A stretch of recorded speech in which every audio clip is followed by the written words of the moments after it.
Gaspol 24. Kita gas sampai pol. Kali ini kita akan ngebahas masalah taman yang ada di Kota Bekasi. Kira-kira ada berapa ya jumlah taman di Kota Bekasi? Dan seberapa layaknya taman ini untuk tempat bermain anak di Kota Bekasi? Yuk, langsung kita gas sampai pol bareng Dr. Tri Adianto yang kita tahu dia juga banyak berkontribusi dalam pembangunan taman di Kota Bekasi.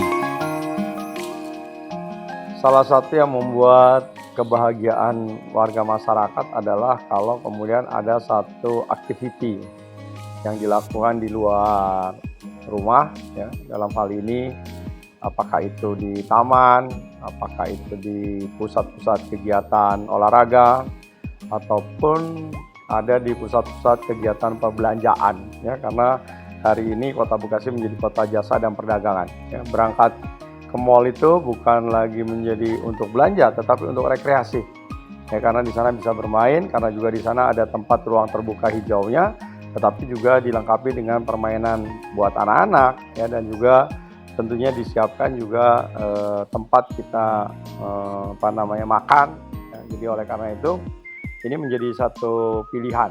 Nah, dalam rangka untuk meningkatkan tali silaturahmi di antara warga dan indeks kebahagiaan, ya, karena kita tahu Kota Bekasi itu maju tahun 80-an.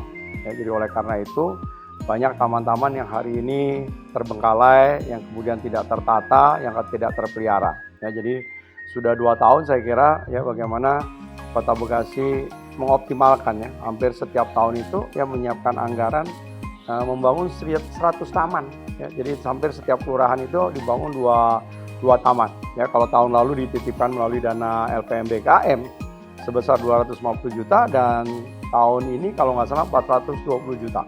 Termasuk di dalamnya adalah kemudian membangun rumah tinggal layak huni. Ya, jadi taman-taman yang ada di perumahan kita upgrade supaya menjadi tempat silaturahmi, tempat untuk mereka bercengkrama, ya, untuk kemudian mereka bisa menikmati udara segar, ya, sehingga akhirnya kalau warga masyarakatnya sehat, ya tentunya itu tadi, ya, puskesmasnya nggak perlu harus disibuki dengan para pasien, kemudian juga rumah sakit, dan pada akhirnya juga bisa menghemat terkait dengan biaya, ya, kesehatan. Dan ini akan meningkatkan itu tadi, ya, IPM kita, ya, karena kita jadi tambah bahagia, ya, indeks hidupnya manusia akan menjadi lebih tinggi lagi. Nah, jadi termasuk di dalamnya adalah membangun taman-taman kota, ya, kita penetrasi, ya, mudah-mudahan secara bertahap yang di bawah kolong jembatan yang ada di becak kayu pun ya akan kita lakukan, ya, dan oleh karena itu inovasi dari dinas yang membawai terkait dengan pertamanan, ya, mampu berinovasi untuk kemudian itu tadi, ya, mencari anggaran-anggaran tidak saja mengandalkan anggaran yang ada di APBD, ya, apakah itu dari provinsi, apakah dari pemerintah pusat, ya, di samping tentunya adalah mengoptimalkan anggaran dari pemerintah daerah yang ada.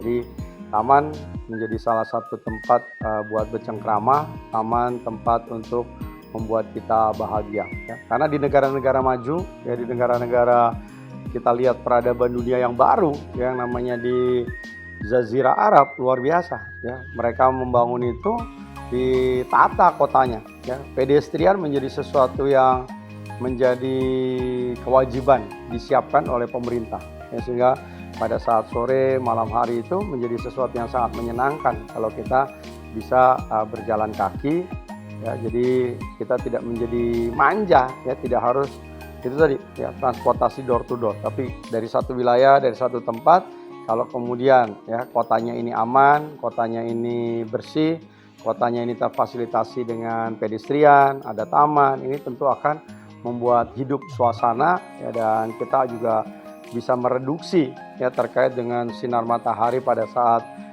siang hari, dan tentunya juga pada saat hujan turun ini menjadi salah satu menyerap air, ya. Jadi pada saat musim kemarau bisa menjadi cadangan air, tetapi pada saat musim kemarau ini juga bisa menghasilkan O2, ya, sehingga menurunkan itu tadi, ya, bagaimana Bekasi hari ini cukup luar biasa, ya, pengaruh globalisasi, ya, terkait dengan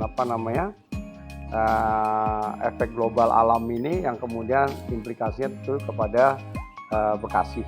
Jadi oleh karena itu mudah-mudahan, ya, program-program yang menyentuh terkait dengan pembangunan berkelanjutan, ya, karena kalau kita cinta dengan alam, insya Allah alam akan memberikan nilai tambah yang lebih besar lagi. Jadi itu ya. Assalamualaikum warahmatullahi wabarakatuh.